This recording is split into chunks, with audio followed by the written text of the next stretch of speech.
Prends la dernière Mishnah du premier chapitre, hein, messieurs. Donc, Rabban Shimon ben Gamliel Omer Ashosha Dvarim Olam Kayam Aladin Vala Emet Vala Shalom Shema Emet Umishpat Shalom Shiftu Besharechem.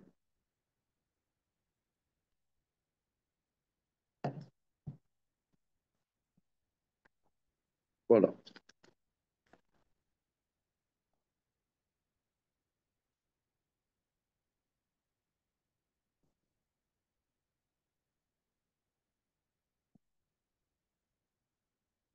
Donc, c'est la manière de maintenir le monde.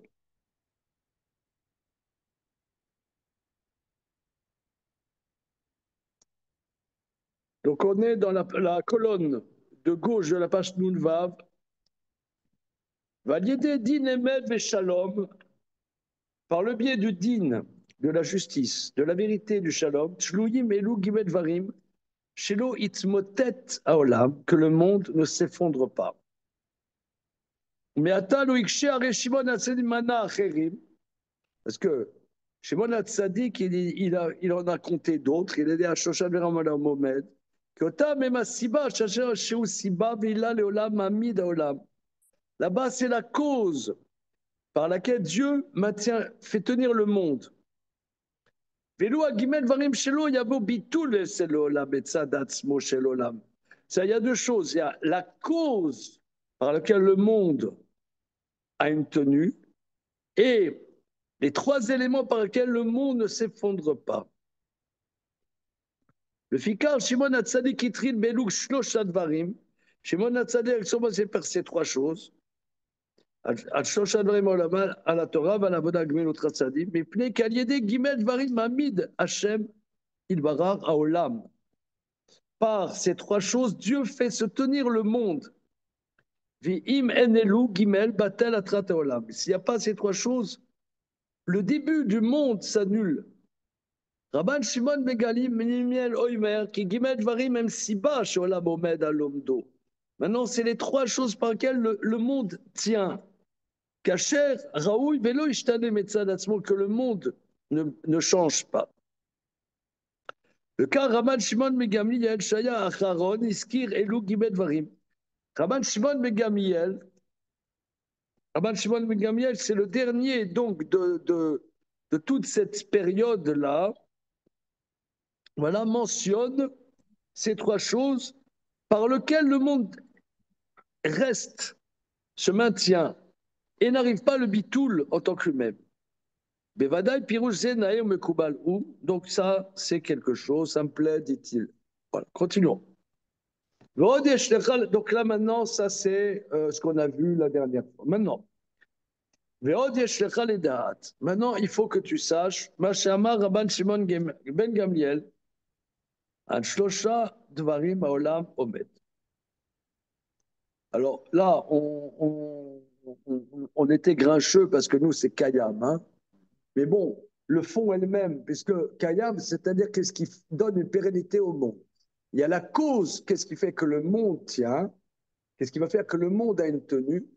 Maintenant, que le monde a une pérennité, c'est deux choses différentes. Ine Yadoua, qui amrou, aolamot, em shlosha. C'est connu que les mondes, il y a trois mondes. Olam hashafel azé, ou olam hatarton, adolam hagalgalim, ou nikra olam hashafel. Alors, le monde ici-bas, c'est le monde inférieur jusqu'aux constellations, c'est ce qu'on appelle le monde Shafel, le monde en bas. Asher Uolam Avaya Efsed. C'est le monde de l'existence et de la perte. C'est-à-dire que essayons de trouver les mots adéquats, où il y a des choses qui existent et qui disparaissent. Hein, voilà, le vivant, la mort, etc. Bien. Tavarzé, le chien seulement le monde inférieur. Kol Havaya ou Yadé Acher, chez Poel Bo Havaya, qui est Havaya Meatzma, Rak Sharer Poel Havaya. Tu n'as pas une existence toute existence est par le biais d'autre chose qui lui donne existence. Car elle n'a pas une existence par elle-même. Ça veut dire comment ça s'appelle, quelque chose qui naît par lui-même. Génération spontanée. Voilà, par génération spontanée. Merci, monsieur. Voilà.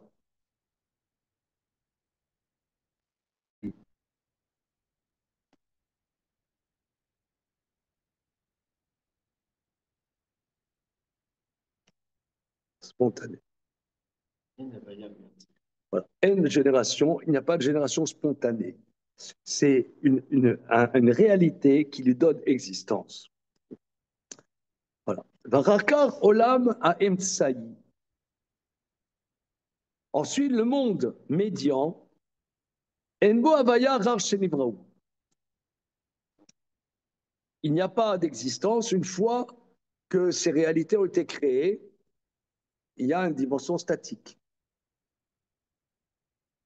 כי עולם הזה אין שם חיסרון עד שהוא צריך הוויה רק הכל בשלמות. Attends doucement, on y va, on va voir. עולם הזה, רק העולם האמצעי אין בו הוויה אחר שנברא. Donc il a donné pour le moment tout le monde, hein? Le monde inférieur, le monde médian. Ce monde-ci n'est pas déficient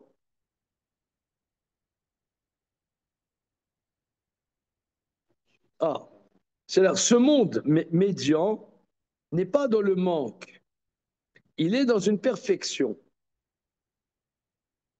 מפני כך, העולם הזה הוא עולם השלום, כי על ידי השלמות שנמצא בהם יש בהם השלום.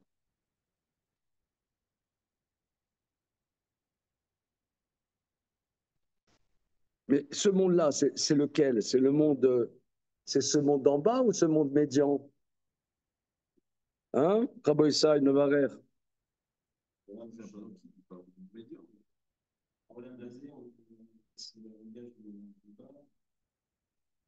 Ouais, mais là, c'est peut-être pas. C'est peut-être pas Aolam Azé, mais C'est le dernier. Oui, voilà, ce démonstratif. C'est ce qu'on va voir que ce monde médian lui correspond la paix. C'est ce qu'on dit Ose Shalom Bimromav. Hein? Dans Marom, dans les hauteurs, il y a le Shalom parfait. C'est-à-dire que les astres, les constellations, ça roule. Hein? T'as pas, il n'y a pas des embouteillages dans la Voie lactée. Hein? Ça roule. Il y a une harmonie, une perfection. Alors, on va voir la Gemara de Rosh Hashanah, s'il vous plaît. Rosh Hashanah avec des pailles.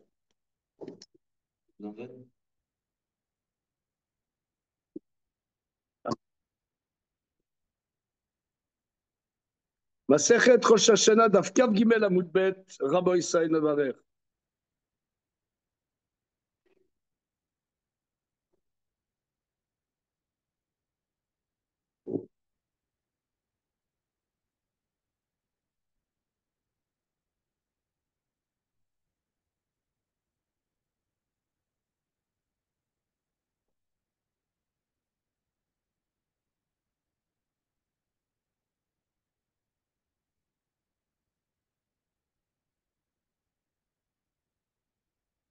Alors, monsieur David Cohen, notre Olé Hadash Oui, monsieur le grand rabbin. du Zoom, pas d'injure, hein? Alors, euh, euh, comment dire, souvent ceux qui pratiquent nos études par Zoom, ils regardent sur Sefaria. À moins que tu aies un chasse chez toi, voilà. On est Maseret Rosh Hashanah Daf Kav Gimel Amud Bet. OK. Kav Gimel Amud Bet.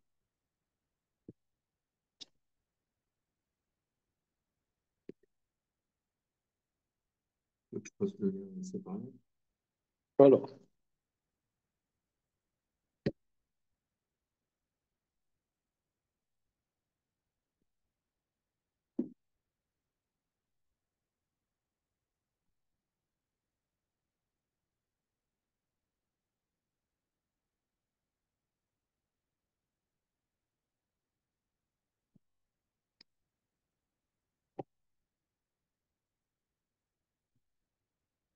Alors, regardons la Mishnah.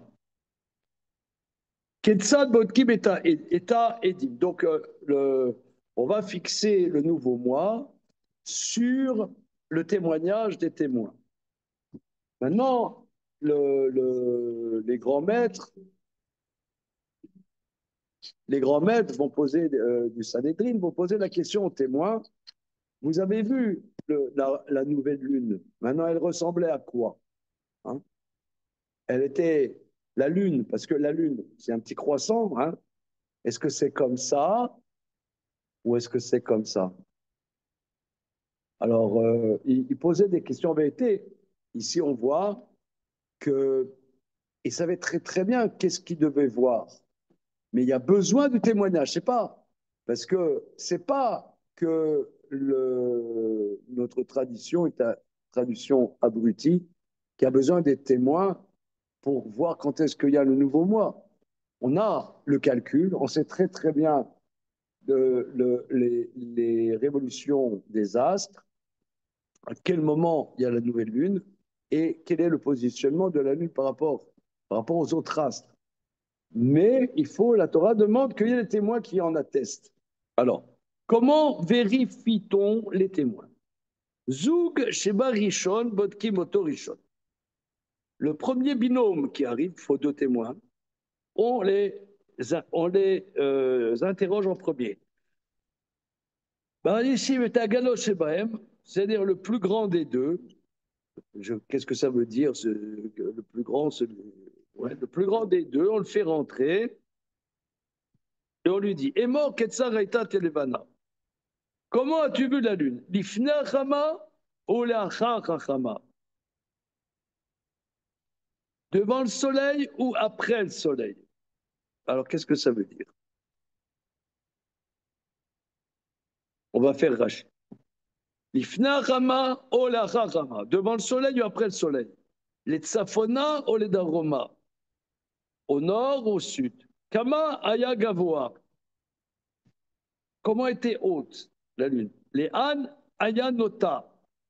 Où la lune penche. Vekama Aya Racha? Combien était-elle large?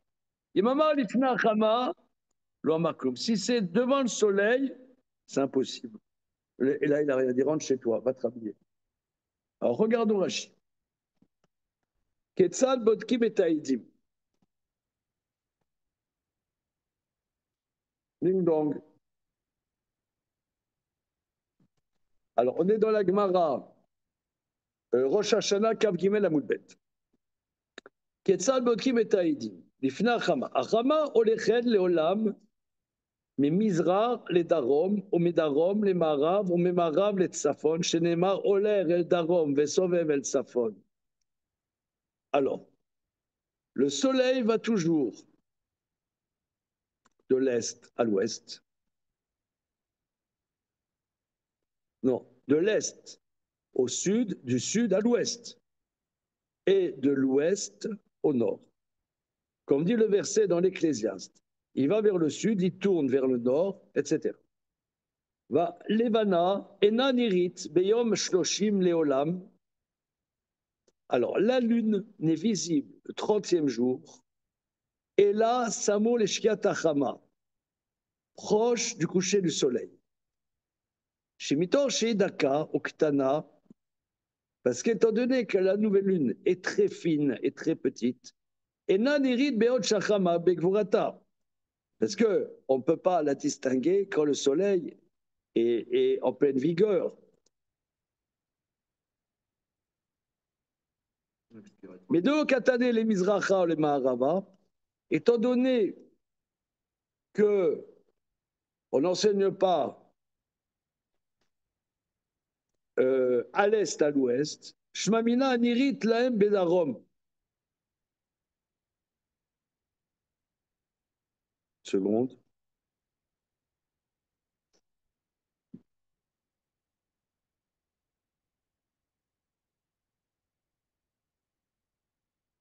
On dit, tu l'as vu au nord ou tu l'as vu au sud?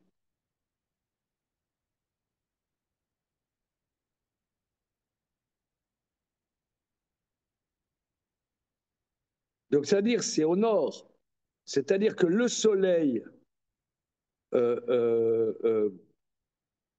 il dit, est-ce que c'est au nord, est-ce que c'est au sud?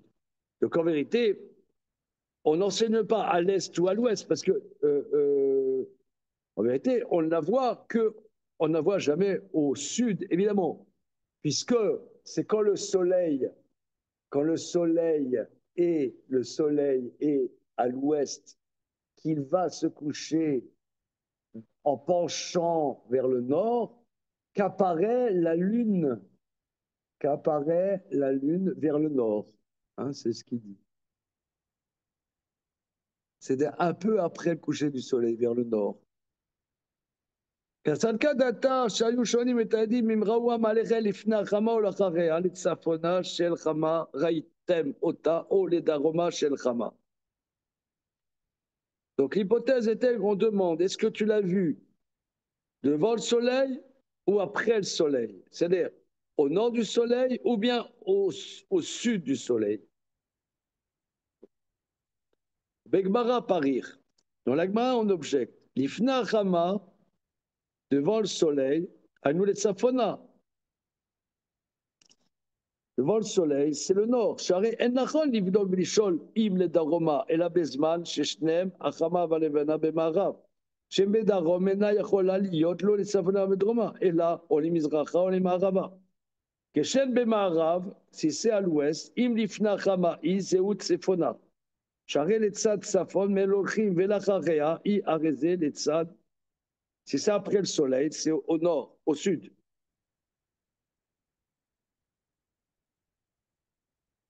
Et Kaba Yagavoa, combien est-elle haute par rapport à la terre? Voilà.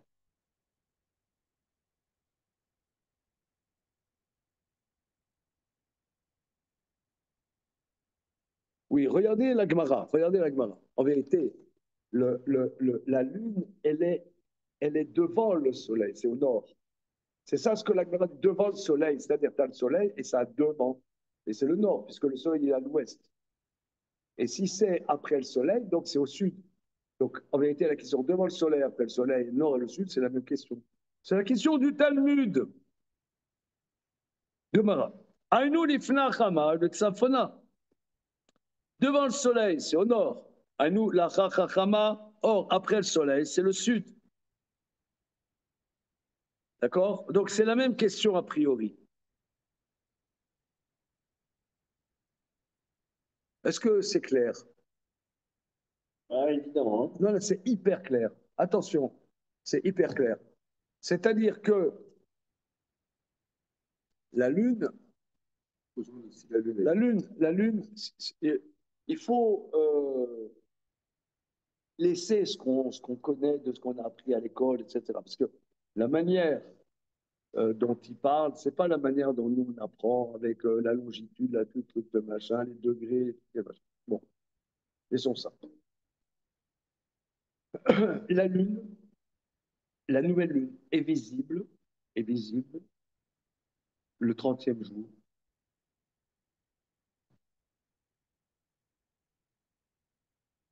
Vers le coucher du soleil. Vers le coucher du soleil.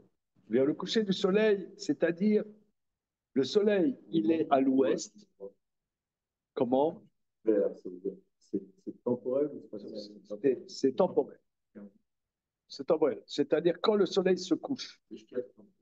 Quand le soleil se couche, c'est là que les astres apparaissent. Oui, la lune est là. Mais... Oui, alors, Etso, maintenant, la lune, elle est là.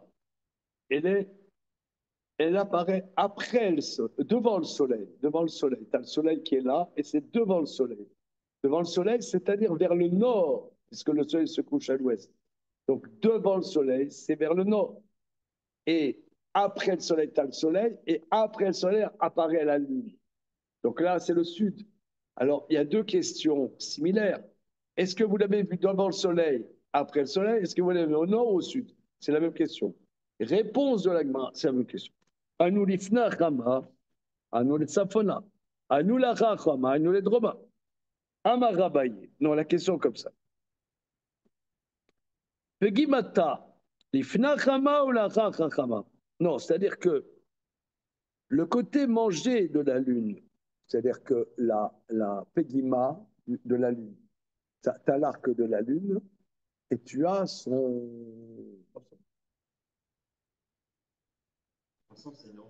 C'est l'ensemble, c'est le vide, le manger de la lune. Tu as la lune comme ça. Voilà, tu as un pépito qui est rond. Tu croques le pépito. Donc là, c'est ce que tu as croqué, le croquet de la lune. Voilà, c'est ça. La pégima de la lune, le croquet de la lune. Oui, pépito, je dis. Le croquet de la lune, est-il vers le soleil ou à l'extérieur du soleil? C'est l'ifna le soleil ou après le soleil? Imama l'ifna chamal ou amarkloum. S'il dit que le croquet de la lune est vers le soleil, va te rhabiller. Pourquoi? Lama Rabbi Yochanan, parce que Rabbi Yochanan, lui, il apprend dans les versets de Job l'astrologie.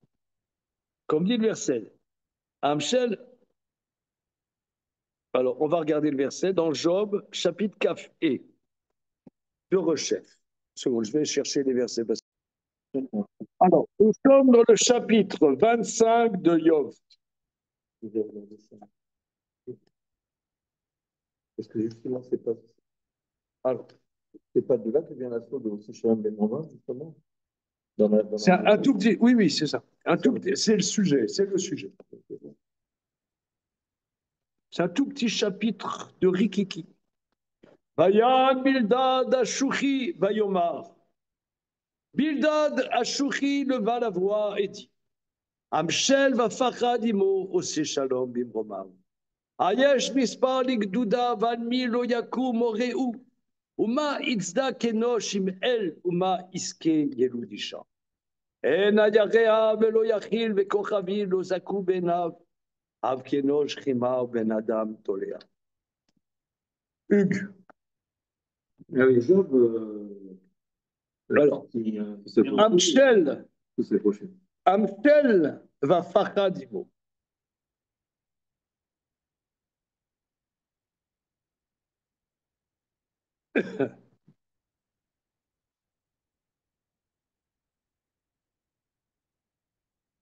Michel, c'est comme Memchala, c'est Moshel, c'est gouverner.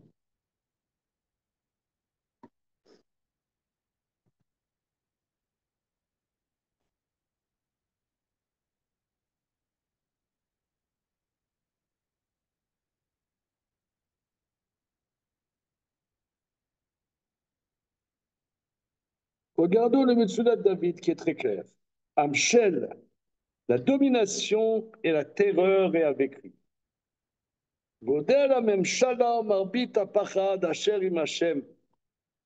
La grandeur du pouvoir et l'énorme terreur qui sont avec Dieu. Chacun fait la paix dans les systèmes célestes qui ne s'opposent pas l'un à l'autre.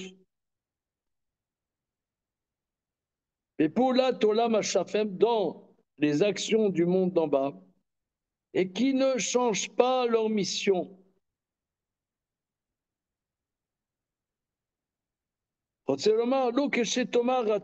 comme toi, Job, tu dis, que les systèmes des cieux ne sont pas soumis à Dieu. Bien au contraire, au contraire, ils sont soumis devant lui, soit par la crainte de sa grandeur, soit par la terreur des châtiments. C'est très clair. Amshel,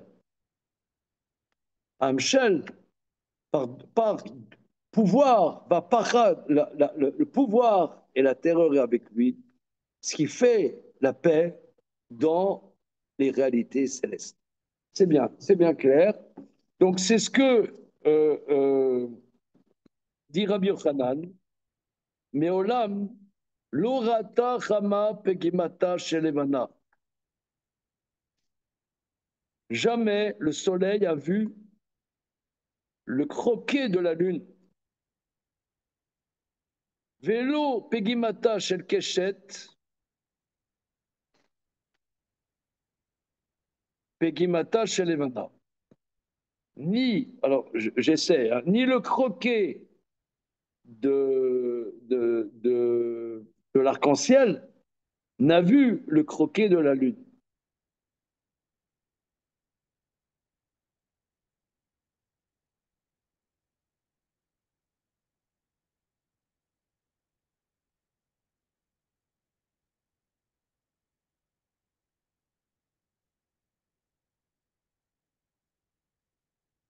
Jamais le soleil n'a vu le croquet de la lune.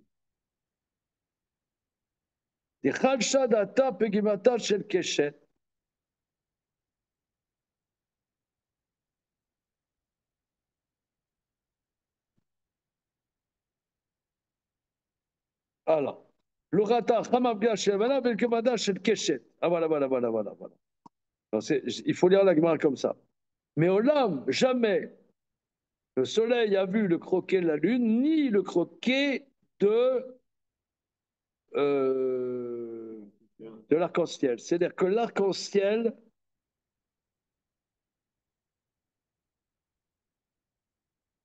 c'est-à-dire que tu as le soleil. Et l'arc-en-ciel, c'est un arc. Il n'est jamais comme ça, il est comme ça. Il n'est jamais comme ça. Voilà. L'arc-en-ciel, c'est un arc, n'est-ce pas? Et ben, l'arc n'est jamais du côté du soleil. Voilà. Voilà. Pourquoi? Alors, C'est lui. Pegimata Shel Levana, le croquet de la lune. Pourquoi le ciel n'a pas vu le croquet de la lune? Dechal Shadata,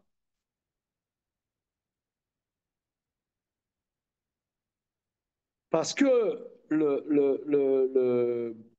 elle est démoralisée, la lune. On a peut-être ça à voir, parce que la lune, déjà, il y a les deux luminaires, le grand luminaire et le petit luminaire.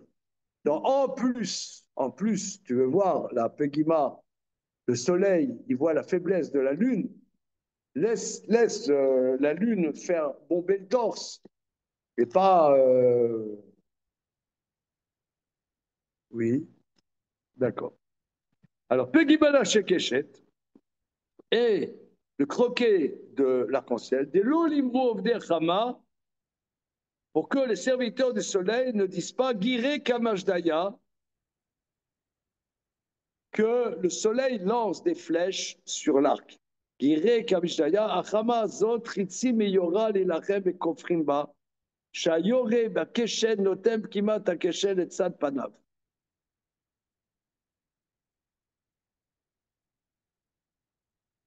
Ah, oui, c'est-à-dire que si l'arc était du côté la Pegima de l'arc était du côté du soleil, on dirait que l'arc-en-ciel est l'arc du Dieu soleil, et que le Dieu soleil envoie des flèches avec son arc à ceux qui ne reconnaissent pas son pouvoir infini au soleil, au Dieu soleil. Donc l'arc-en-ciel est toujours dans l'autre sens. OK? Bien. Donc, il y a une harmonie dans les systèmes célestes. Hein? C'est ça ce que l'Agmara veut dire. Reprenons le Maharal. Donc, il y a une harmonie. Le shalom, c'est l'harmonie. Amrou, Amar Rabbi Yochanan, je suis dans le Maharal maintenant.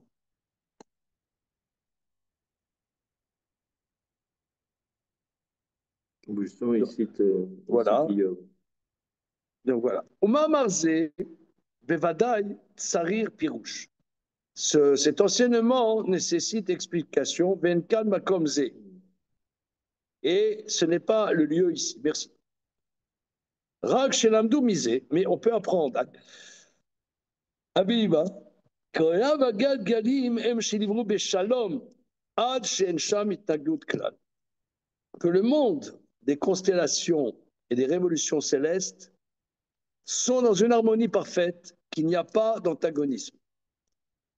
C'est bien le deuxième monde. Voilà. Vol be Midrash et le Midrash dans Dvarim Rabbah. Amshel ou Paradimo. Amshel, donc il y a une dimension de pouvoir et une dimension de terreur. Amshel, c'est Michael, c'est l'ange Michael. Pachad, c'est Gabriel. Ose Shalom Bibromav, il sait Shalom parmi les êtres supérieurs. Afilou Elionim, Tzririm Shalom. Même les êtres supérieurs nécessitent la paix. C'est pas acquis. Ose Shalom. Ose Shalom, voilà. Il agit pour qu'il y ait du Shalom. Voilà. המזלות עולים אחורנאית, שכל אחד אומר אני תחילה, ואינו רואה מה שלפניו, שכל אחד אומר אני ראשון, משלים זה לזה, וזו לא זה מזיק את זה, הרי העליונים צריכים שלום עד כאן. Parce que les constellations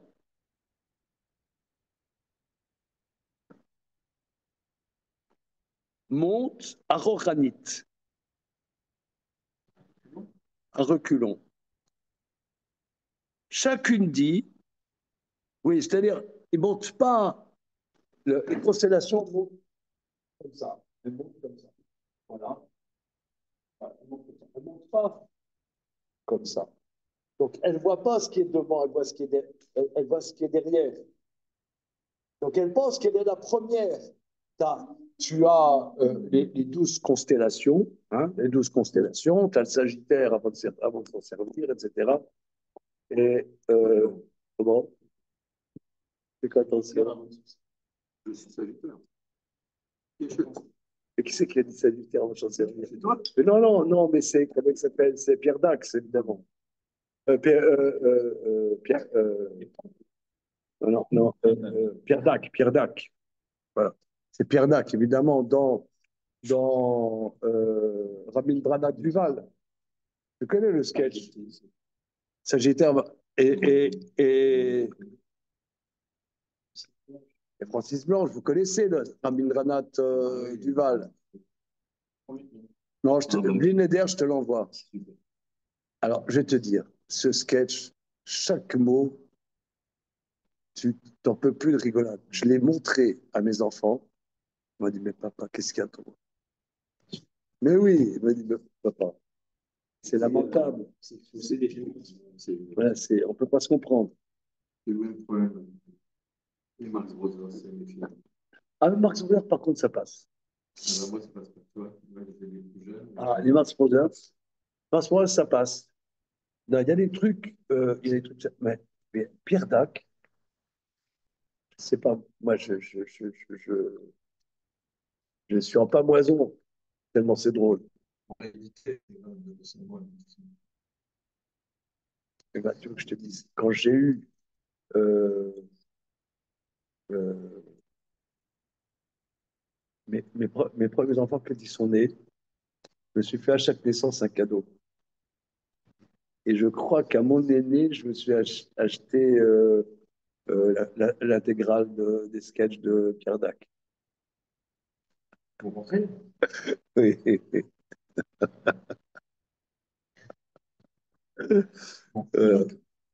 Mais en tout cas, quoi qu'il en soit, ouais, donc tu as la balance, tu as etc., machin, les mazalotes. Chaque mazalote a rochanit, à reculons. Donc, le Midrash dit, elle ne voit pas ce qui était avant, elle pense que c'est la première.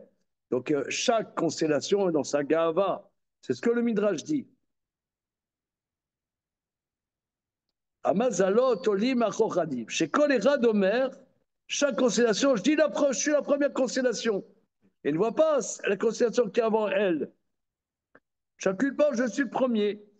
Mais en vérité, nonobstant leur orgueil absolu, elles font une harmonie. Aucune ne fait de dégâts à l'autre. Donc, ça veut dire pourquoi? Parce que les réalités supérieures nécessitent shalom. C'est ça aussi, shalom et bromav. Voilà.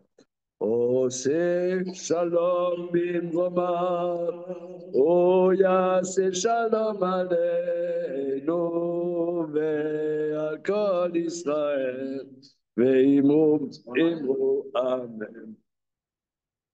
Voilà. Alors, Alecha, qui a Olam Haïmsaï, quand le monde médian, à Kol Bo Beshalom, qui a Olam Hazé, Asher ou Olam Haïmsaï. Alors, je ne sais pas pourquoi il dit ce monde-ci, qui est le monde médian, Em Goufim Shlemim, Ven Mekabim Avaya Shinu Yachabriatam Yeshmen.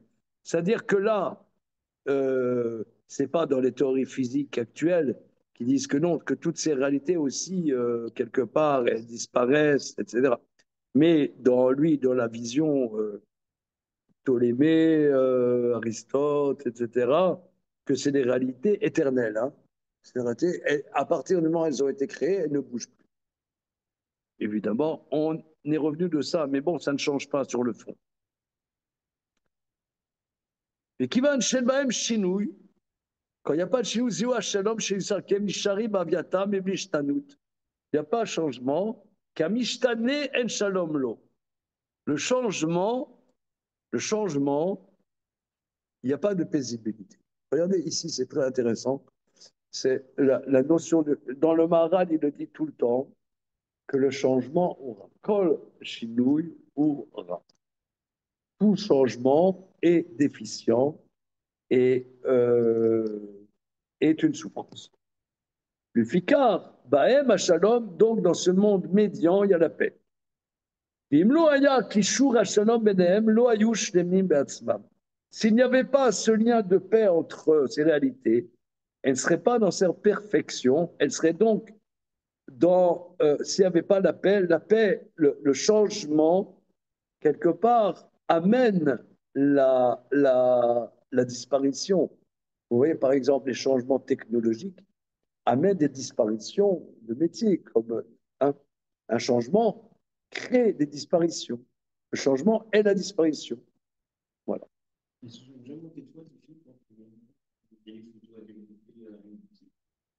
une semaine après, tu voyais les photos et tu savais si elles étaient comme ça, j'ai l'impression que je suis né à Covenot en 1712. Moi, je développais, moi. Alors, on continue. Mais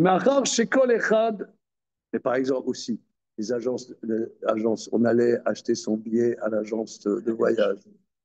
Voilà. On y va.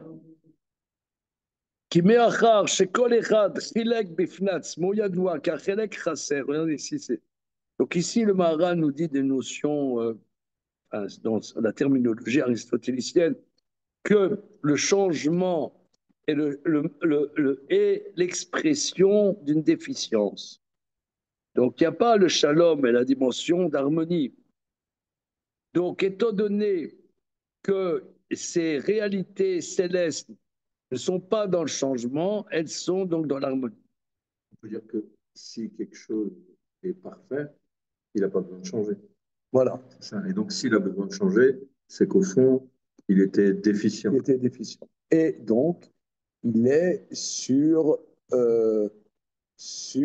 la comment dire, prêt à disparaître, en vérité, prêt à disparaître. Voilà.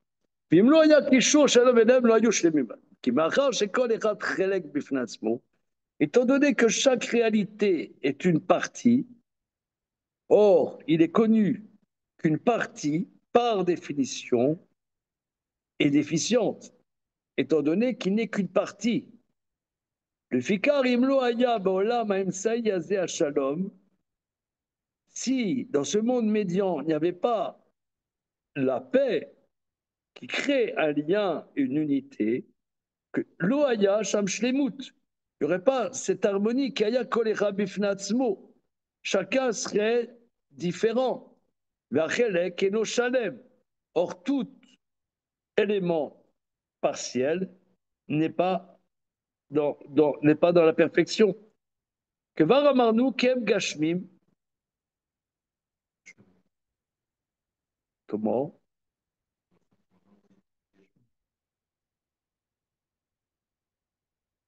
Ce sont des réalités matérielles parfaites, c'est ça. Et Shamim, Aval Mitzad Shalom, étant donné qu'il y a le shalom n'est pas intrinsèque. Le shalom est ce qui fait que ça peut exister. Ou Chibour Shebenem. Az Enikra Kol Echad Vechad Chelek. Chaque élément n'est pas une partie. Charé Keilu Akol Echad. C'est comme si tout comme si tous les éléments faisaient partie d'un tout ensemble. Le Fikar Shalom Mashlim Akol. C'est pour la paix apporte cette harmonie.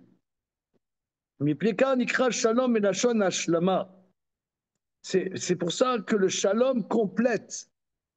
Le shalom complète. C'est parce que chaque élément, étant partiel, s'oppose à un autre élément partiel. Donc il faut une intervention qui va compléter cette déficience de la partialité. Qui kacher en shalom, az kol echad chalek vechaser hashlama. S'il n'y a pas cette présence du shalom, chaque élément étant partiel et déficient de perfection, et la shalom yushlam, et le shalom va compléter qu'il n'est pas un élément partiel, parce que il y a le shalom, et l'un est avec le un, alors tout est dans cette harmonie.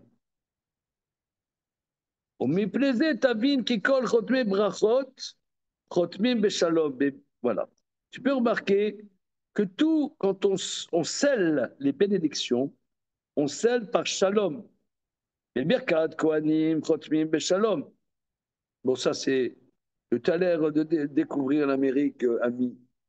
J'ai jamais fait le lien. Ça, c'est un grand classique. Maïmonide dit que dans le sujet, par exemple, de la femme sota, que Dieu dit que efface. Il le dit dans la Chot Hanouka.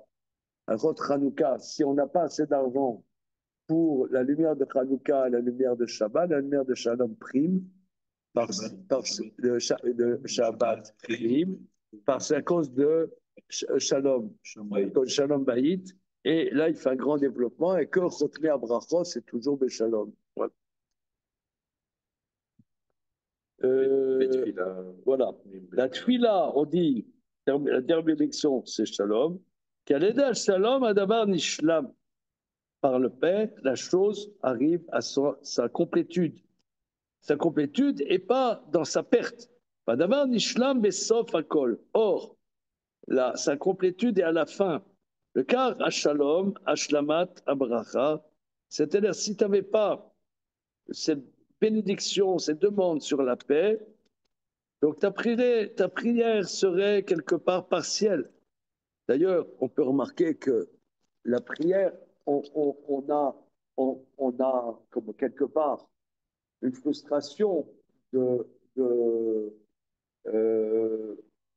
est-ce qu'on a fait toute la prière? Est-ce qu'on a exprimé toutes les filotes? Peut-être qu'on ne peut pas. On ne peut pas. Comme dit Rabbi Yochanan, je suis pas Adam Kolayom. Donc, il pourrait prier toute la journée. Donc, un moment que sa prière elle puisse être pas incomplète, mais parfaite, c'est la prière sur le shalom.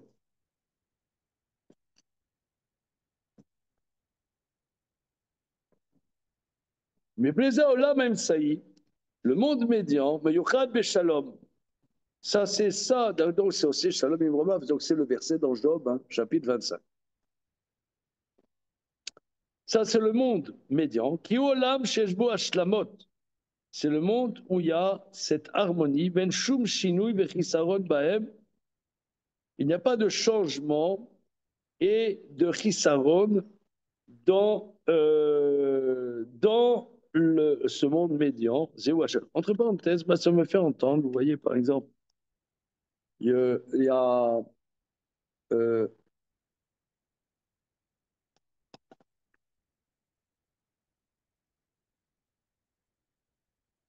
il y a des gens qui aiment beaucoup la musique.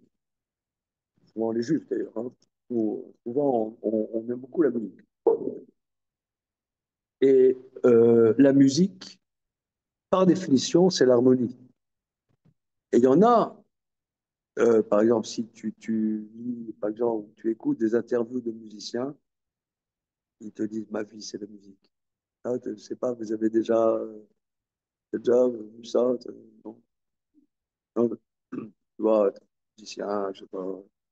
Et d'ailleurs, quelque part, il se réfugie dans la musique. C'est un refuge. Et c'est une alternative à Olamazé, la musique. Vous voyez un peu de quoi je parle ou pas du tout, hein? Je parle pas du rap. La musique. Oui, la musique. Mais la musique, parce que la musique, c'est l'harmonie. La musique, euh, voilà, la musique, c'est vraiment, d'ailleurs, c'est une partie de la musique, c'est une science, c'est l'harmonie. Tu apprends l'harmonie. D'ailleurs, les grands musiciens, que ça soit Bach ou Beethoven, etc., ils ont manié, comment? Évidemment, il gère les dissonances pour mettre encore plus en relief les harmoniques. Donc,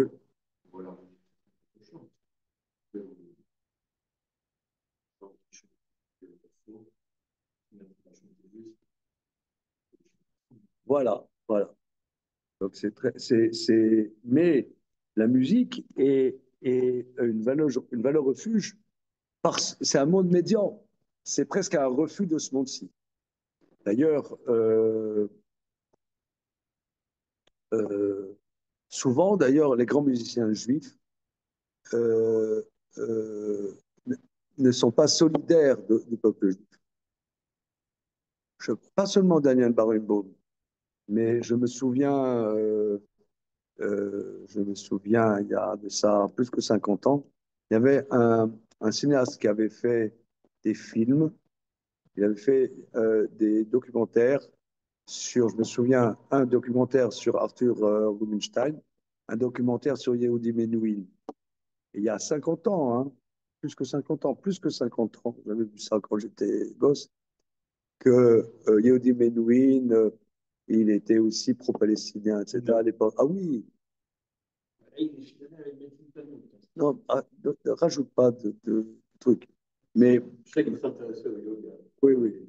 Mais, ouais. Mais d'ailleurs, vous savez que Yehudi Menuhin est un descendant direct de Tzemar Tzedek. Je vous l'ai dit. Voilà. Descendant de Tzemar Tzedek. Euh, Sa mère, je crois, Hélène Schlerson, comme ça.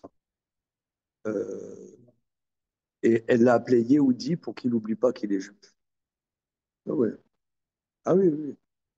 Ouais, parce que moi, ça m'a toujours interpellé parce que moi, Il y a des ouais, contre-exemples. voilà. Il y a aussi, comment il s'appelle, Evgeny Kissine, tu connais? Evgeny Kissine, ah, il est extraordinaire. Lui, Kissine, c'est un grand, grand, il est pas vieux, hein, un grand pianiste russe. Il avait demandé, il y a, je sais pas, 25 ans, la nationalité anglaise qu'il a eue. Et après, il a demandé la nationalité israélienne. Il dit, parce que je défends Israël en jouant du piano. Ah oui, oui, tu regarderas Kissine. Très fort Kissine, un très très grand pianiste. Euh, mais ça, c'est, comment dire, les contre-exemples. Mais en général, pourquoi? Parce que, justement, ce qu'il dit ici, l'harmonie, c'est pas de ce monde, tu vois. L'harmonie, elle est un monde Moussaï. D'ailleurs, le Gaon de Bilma dit qu'une des sept sciences, c'est la musique. Parce que la musique, c'est une science. C'est pas simplement le petit voyou de banlieue qui va se faire un petit rap avec des potes, hein. C'est pas ça la musique. La musique, c'est une science. C'est une science, la science de l'harmonie. Et quelque part, il y a il y a quelque part, euh, il y a une non-adaptation à la réalité de ce monde. Par exemple, excusez-moi, je prends des exemples, mais moi je trouve c'est des choses importantes. Par exemple, des gens comme Glenn Gould, hein, c'est des gens complètement ravagés, les musiciens. Il y a, par exemple, ma grosse vedette, si vous connaissez Grégory Sokolov. Oui, oui, Grégory Sokolov. Sa mère n'est pas juive, son père est juif, mais pas sa mère. C'est le plus grand pianiste russe actuel. C'est la grosse star. Alors, il joue, il vient par exemple à Sainte-Playenne, et quelqu'un il tousse, il ferme son piano, il a ravagé le mec. Grégory Sokolov a ravagé de la tête. Ouais, ouais, il était complètement pété de la tête, le mec. Ouais. Mais, et aussi d'autre part, beaucoup, excusez-moi l'expression, hein, beaucoup de ces musiciens étaient et sont homosexuels. Justement, prenons par exemple le Vladimir Horowitz. Hein. C'était, bon, j'aurais dit, peut-être le plus grand pianiste du XXe siècle, je suis d'accord. Il était marié avec la fille d'Arturo Toscanini, mais ils ont divorcé parce qu'il était homosexuel. Enfin, Bernstein aussi est homosexuel. Ouais. Mais ça va avec, non. Et ce qu'il faut comprendre, c'est que ça va avec, parce que un homme vivre avec une femme, la femme, c'est le contraire de l'absolu. C'est relatif. Une femme, il fait chaud, ou je sais pas quoi, elle a mal au dos, elle a mal aux pieds, elle a la piscine, t'as vu que c'est embêtant d'être toujours pas de truc. C'est le contraire de l'harmonie, c'est la désharmonie. Donc, prenons par exemple Tchaïkovski, c'était un très grand homosexuel. Ah ouais. Mais c'est presque systématique. Pas systématique, hein, pas systématique, mais presque. Mais ça se comprend. Ça se comprend. Comment? Oui, oui, on sait,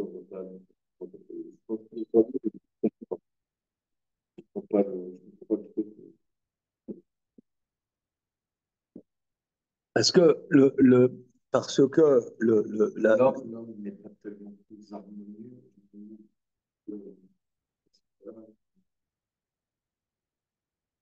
il y a un désintérêt du côté féminin. Je ne vois pas l'attirance du côté masculin dans ce sujet-là. oui, mais c'est ne pas supporter la femme. C'est pas une attirance pour l'homme. C'est pas supporter. Voilà, c'est asexuel. Voilà, ce qui existe aussi. Voilà. Mais en tout cas, quoi qu'il en soit, hein, quoi qu'il en soit, ici, c'est extrêmement intéressant que ce Olam Emsaï est, en tout cas, c'est là où il y a l'harmonie particulière, mais au Sey Shalom Ibrahim, c'est que je me agit dans cette dimension. Des fois, sur un terme comme la musique des sphères, un terme un peu mystique. On parle de ça ou c'est autre chose? Oui, oui, oui, qu'il y a quelque part comme si il y avait un chant, ben on dit les astres chantent la gloire de Dieu. On dit ça dans la tfila à longueur de temps. Hein. Ils chantent, ils glorifient Hachem, comme si justement la révolution céleste chantait la gloire de Dieu. Voilà, en harmonie. Alors, ומפני תבין, אוקיי, מפני זה העולם האמצעי מיוחד בשלום ובשלום, ועוד כי העולם האמצעי הוא עולם השלום, כי השלום כאשר כל אחד ואחד עומד בבלי. Alors, car ce monde médian, c'est le monde de la paix, כי השלום הוא כאשר כל אחד ואחד עומד בבלי שכנראה הלכה לגבול האחר, כמו שהוא בעולם האמצעי. En fait, le monde האמצעי est l'exemple de qu'est-ce que c'est le shalom. Chacun y a sa place sans rentrer dans le domaine de l'autre, comme dans le monde médian, chacun se tient à sa mission précise. Et quand chacun est à sa mission, c'est ça le shalom. C'est pour ça le monde médian lui correspond le shalom. Le fika même à shalom les gamrés, c'est là où il y a la paix complète. Tamid Amro aussi shalom mimromav, c'est ce qu'on dit. Il fait shalom dans les réalités supérieures. Shemizé tiré kim yuchadu be shalom. Ce monde correspond au shalom. Alors kaolam ha'ilyon. Maintenant, le monde supérieur, au alam ha'sechel. Asher ha'sechel ou ha'sagat ha'emet. Alors, le monde de l'intellect, c'est le monde de la vérité. Vikaru oto olam ha'sichlim ha'nifradim. C'est ce que d'aucuns appellent le monde des intellects séparés de la matérialité. Ça aussi, hein, c'est très aristotélicien. C'est presque la traduction en hébreu d'Aristote. Afalpi shenati kar. Alors, regardez, très intéressant. Voilà, justement, vous voyez, je viens de dire que là, c'est vraiment un langage aristotélicien. Bien que je ne pense pas ainsi, et qu'il ne me semble pas que ça soit la pensée des Chachamim, Mikol makom bevada yu olam shen sham sheker rak emet.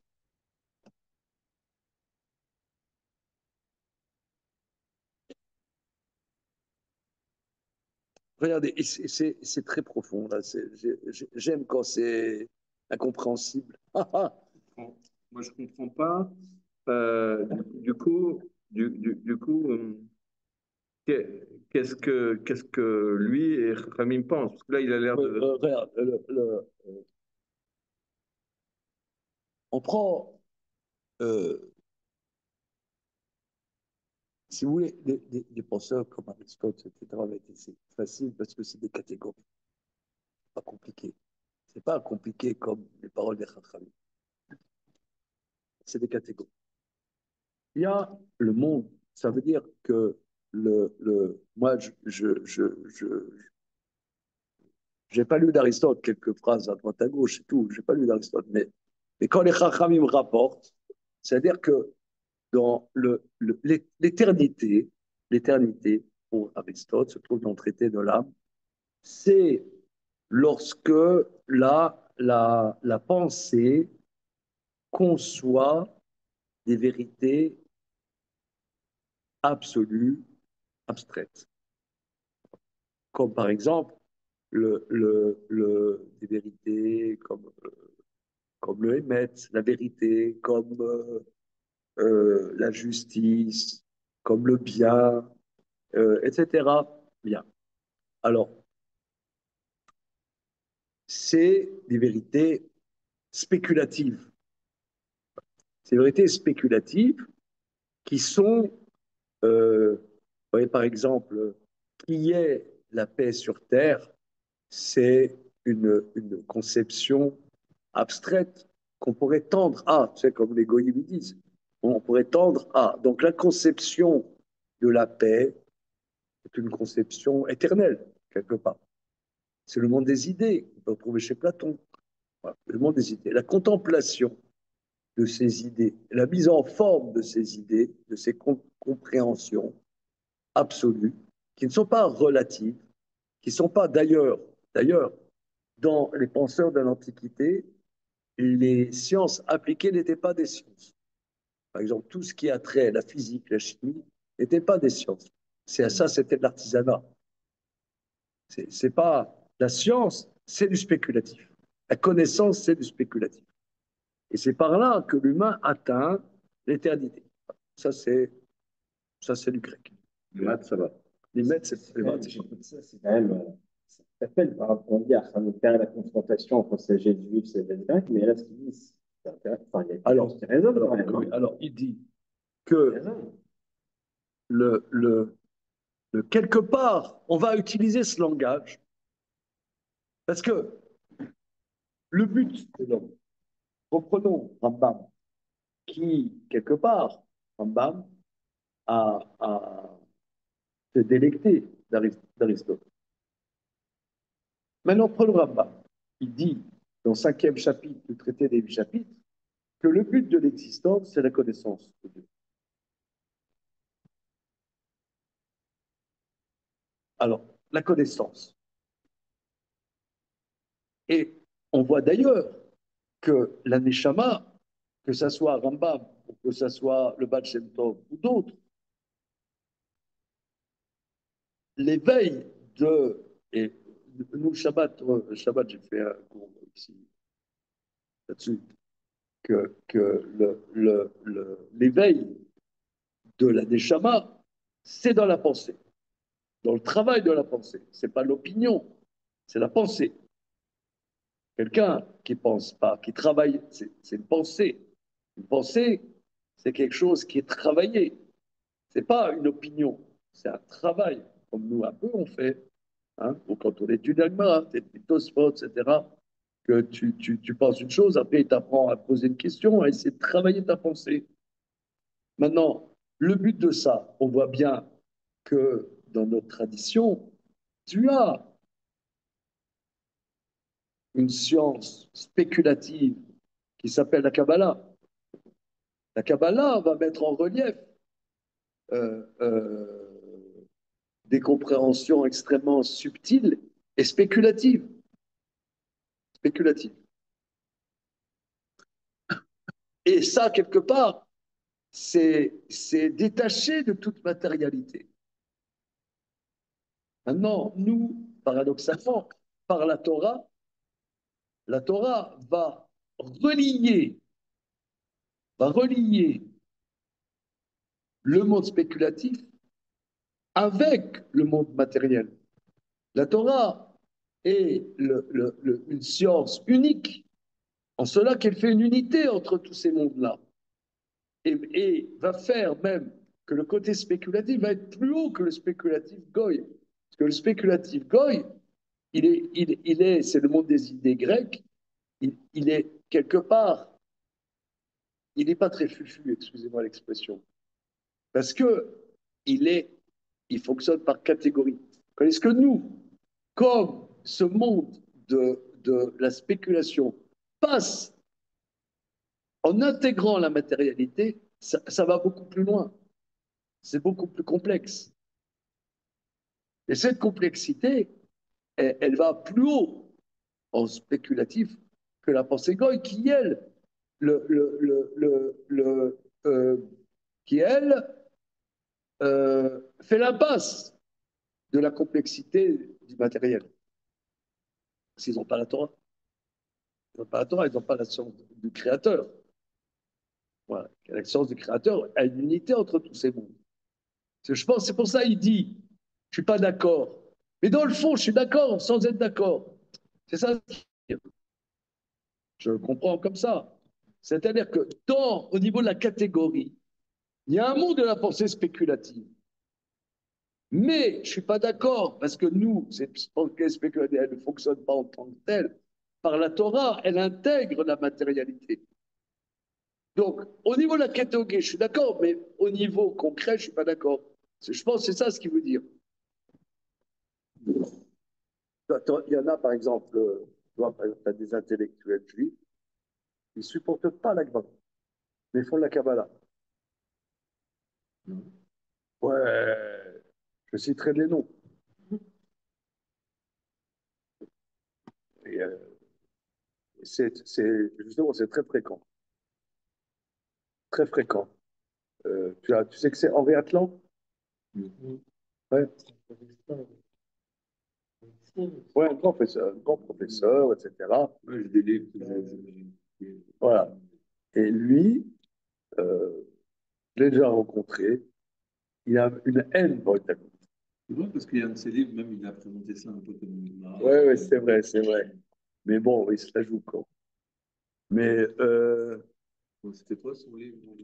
comment? Il y a un livre que j'avais. Oui, la pensée séminale, machin. Ouais. Si. Enfin, moi, c'était pas ça. C'était chez Odile Jacob, il y a 20 ans, 25 ans, il avait sorti. Petite seconde, IPEM, mon ami. Alors, Le shayach lomar alav. alors, regardez, ici, c'est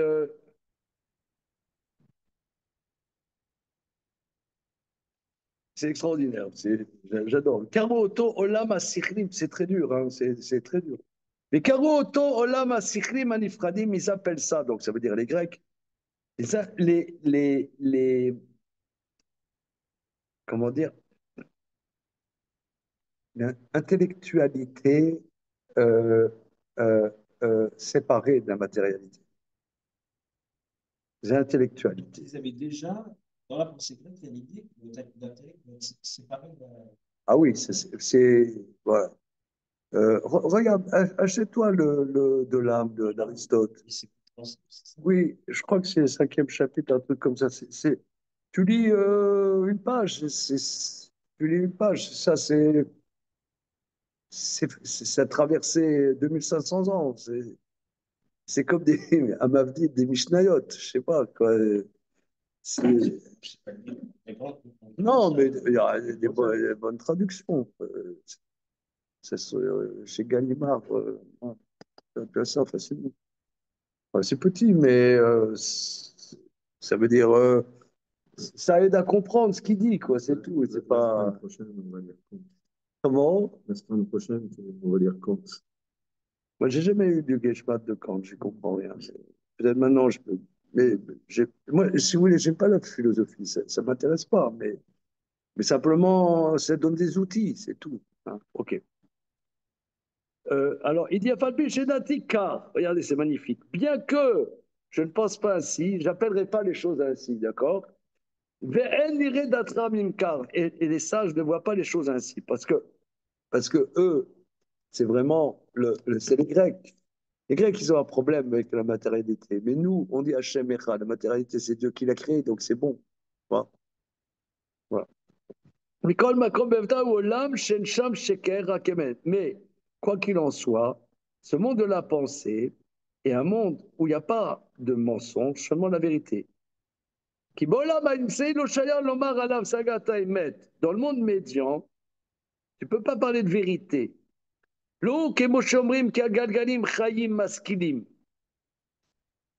Pas comme certains disent que les constellations sont des êtres vivants intellectuels. Il y en a qui disaient ça. Maïmonide, mais pas seulement en vérité. Je ne dis pas que les constellations elles pensent. Mais évidemment. Mais d'ailleurs, toi-même, tu dis tous les Shabbats. Évidemment, tu apprends. Amène-moi un patar. C'est pas une Gabriel, c'est ça? Amène-moi un patar en douille. Sauf ton respect, évidemment. Oh là là là là, les mecs.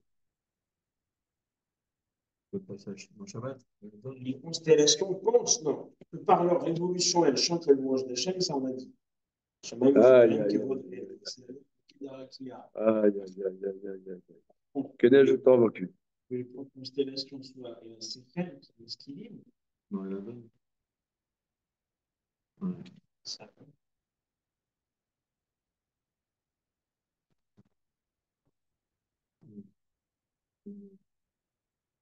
Que adon al kol amasim, baror bora befikat hashaba, golo vetuvo maleola, datut vuna,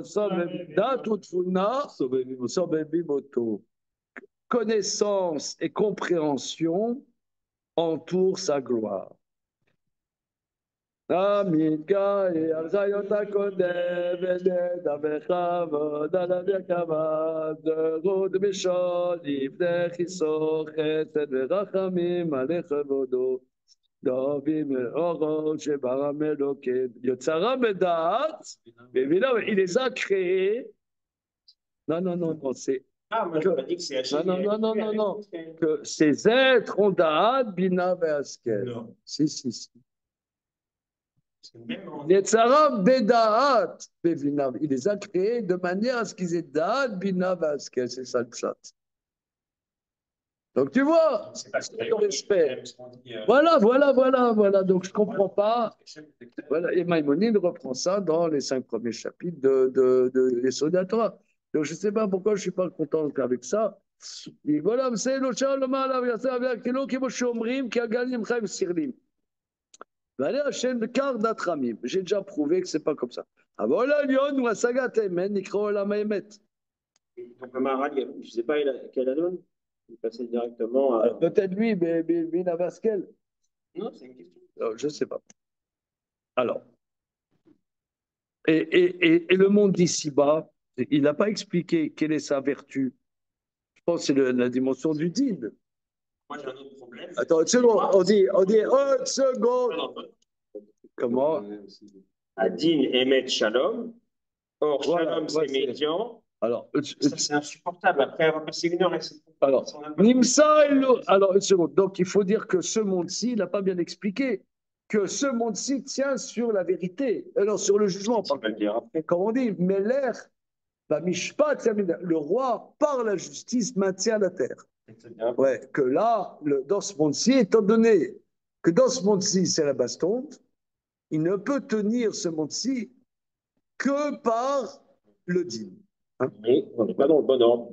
Ok, on a entendu votre truc. Nimsal ou Shoshan la mode que l'Echad. Ces trois mondes, chacun est caractérisé par quelque chose. Aolam Ha'elyon Milchad Bemet. Le monde supérieur, la vérité.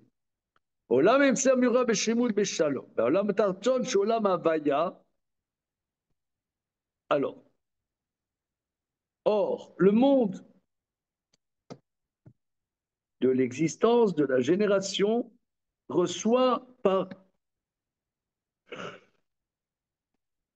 Étant donné que c'est un monde où les choses sont périssables, donc elles viennent un temps, elles disparaissent. Il y a doit qui est poalim baolam atarton.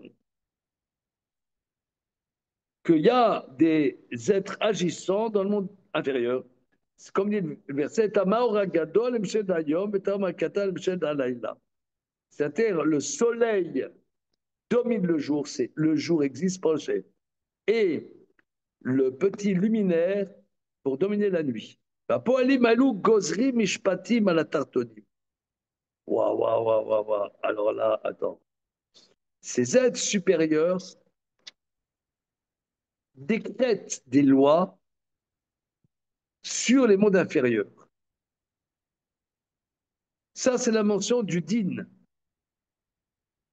Ou din gamou machegozri malionim atartonim. Y compris les lois physiques, on dirait, c'est ça? Bon, mais tu vois que les astrologues, Rachamim disent qu'Abraham Avinu était un géant en astrologie, Et pour lui, il pensait que les décrets célestes étaient imparables. C'est ce que dit. Quand il a, il a sorti à l'extérieur, il a sort de ton astrologie, n'est-ce pas? Sort de ton astrologie. Mais ça veut dire que la dimension de ce monde-ci est un monde, en vérité, ça a l'air d'être déterminé. C'est le monde du déterminisme. C'est ça. C'est dur, hein, c'est. Comment? C'est. Le gouvernement d'acheter, j'arrive plus à rentrer dedans. Non, c'est vrai. Ça sera. Bon. Il y a du déterminisme, et du coup, il y a la marin. El Mazal Israël. Alors, on va voir. Mais en tout cas, la réalité de ce monde-ci est une réalité du déterminisme, qui est déterminée par des réalités qui la dominent. C'est ça ce qu'on dit. D'accord? On continue. C'est sûr que le déterminisme est à rentrer dans l'équation. Voilà.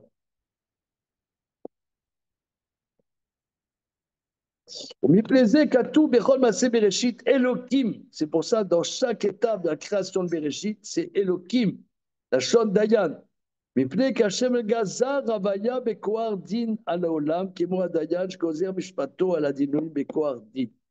Dieu décrète l'existence par la dimension d'un déterminisme du monde, comme le juge qui décrète. Ça, regardez, ça, c'est le din, c'est c'est le décret du din. Charé, Shema Dayan, Gamken, Elohim. On voit d'ailleurs dans Parashat Mishpatim que le mot Elohim là-bas, ça veut dire le juge. Chez Bizet tiré qu'Avaya ou Din Beatzmo, l'existence, c'est un destin. Les Omram, c'est ce que nos maîtres disent dans Shabbat Yud. Kodayan, Shidan, Dienemet, Lamito, Kelou, Nase, Shuta, Vakel, Shbemase, Bereshit. Tout juge qui fait un jugement vrai dans sa vérité, devenu associé à Dieu dans l'œuvre de Bereshit. Mais Davarzé, oui, non, mais c'est très intéressant parce que le,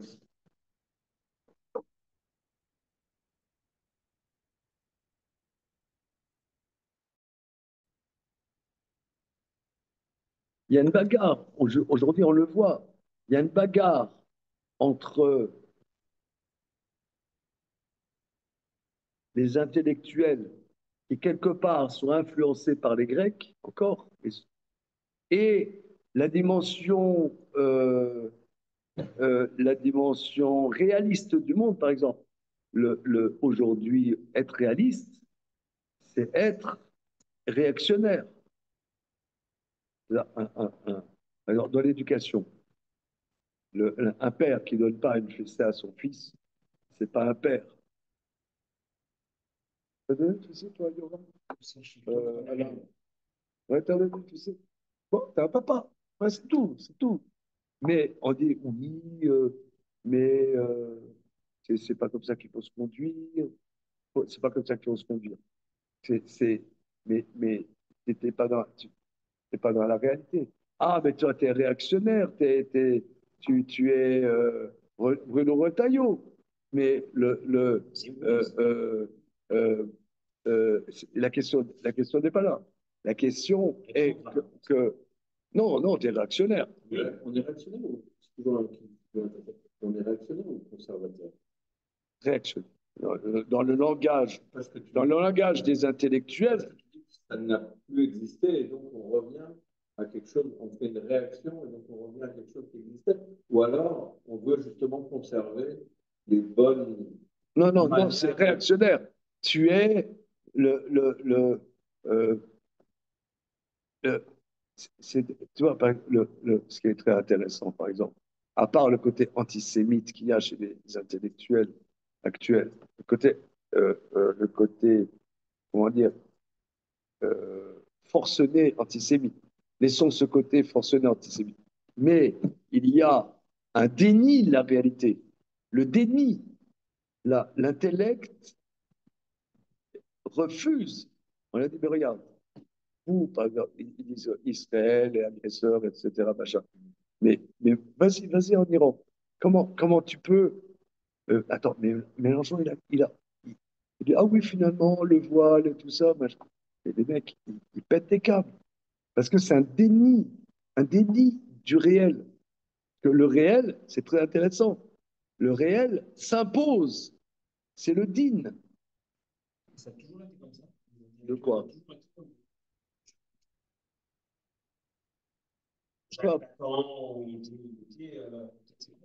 Après, je sais pas. Parlons simplement, j'essaie de comprendre le moral. Je m'en fous de faire l'histoire des idées. Mais les Grecs, oui, c'est sûr. Le monde des idées de Platon, c'est sûr, indéniablement. Dans un déni. De, C'était un déni de quoi?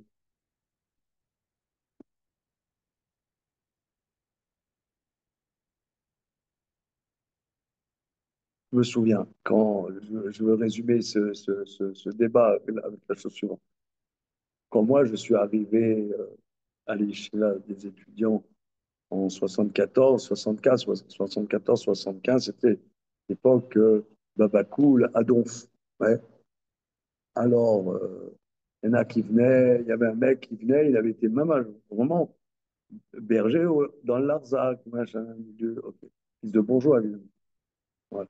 Fils de gros bourgeois. Bon, berger dans le Larzac, etc., machin. Et alors, on discutait, finalement, le moussard, on dirait du bouddhisme. Ouais. Rabbi Milbol, quand on lui a dit ça, il a dit dans la différence, c'est la femme. C'est que dans le bouddhisme, la femme n'existe pas.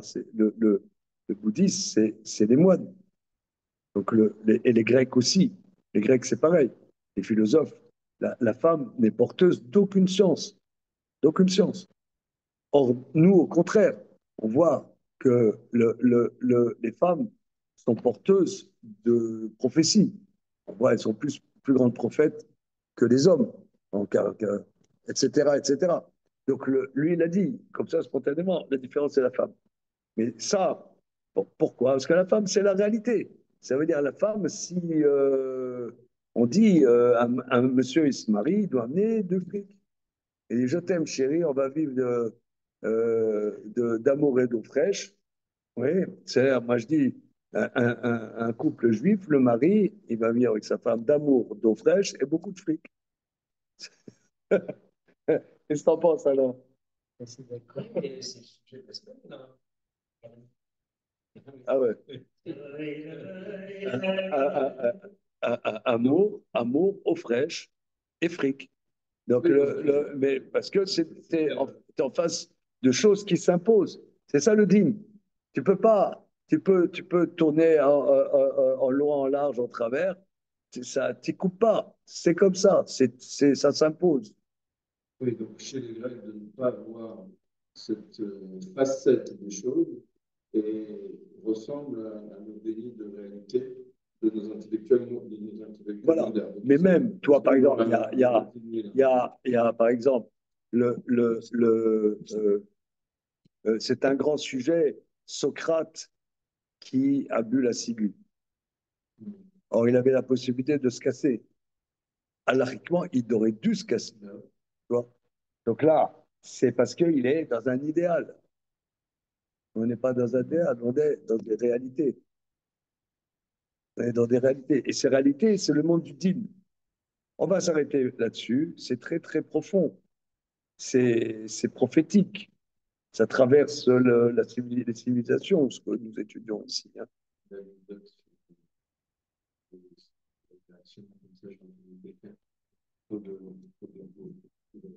Dans une émission et qui disait les gens de droite parlent en ce moment, parce on utilise beaucoup ces termes-là, et c'est vrai que ces termes-là me viennent aussi beaucoup à l'esprit, on parle beaucoup de bon sens, alors que les gens de gauche parlent du sens commun, et qui pour cette personne était plus juste.